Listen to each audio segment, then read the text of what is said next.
के लिए क्या अजब है कि कल के ये दो दरीना दोस्त आज दुश्मन बने बैठे हैं। बड़ा हाथ रहा है। महमूद खान को वजीर आला बनाने में भी परवेज खटक का किरदार रहा है और आतिफ खान, शहराम तरकई और शकील अहमद को वजारतों से फारिग करने के पीछे भी परवेज खटक का ही हाथ था।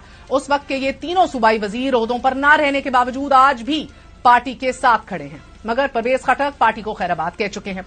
पार्टी चेयरमैन को अपने इस दरीना दोस्त पर इतना एतमाद था कि गिरफ्तारी की सूरत में पार्टी अमूर की जिम्मेदारी शाह महमूद कुरैशी, परवेज खटक और असद उमर को सौंपी।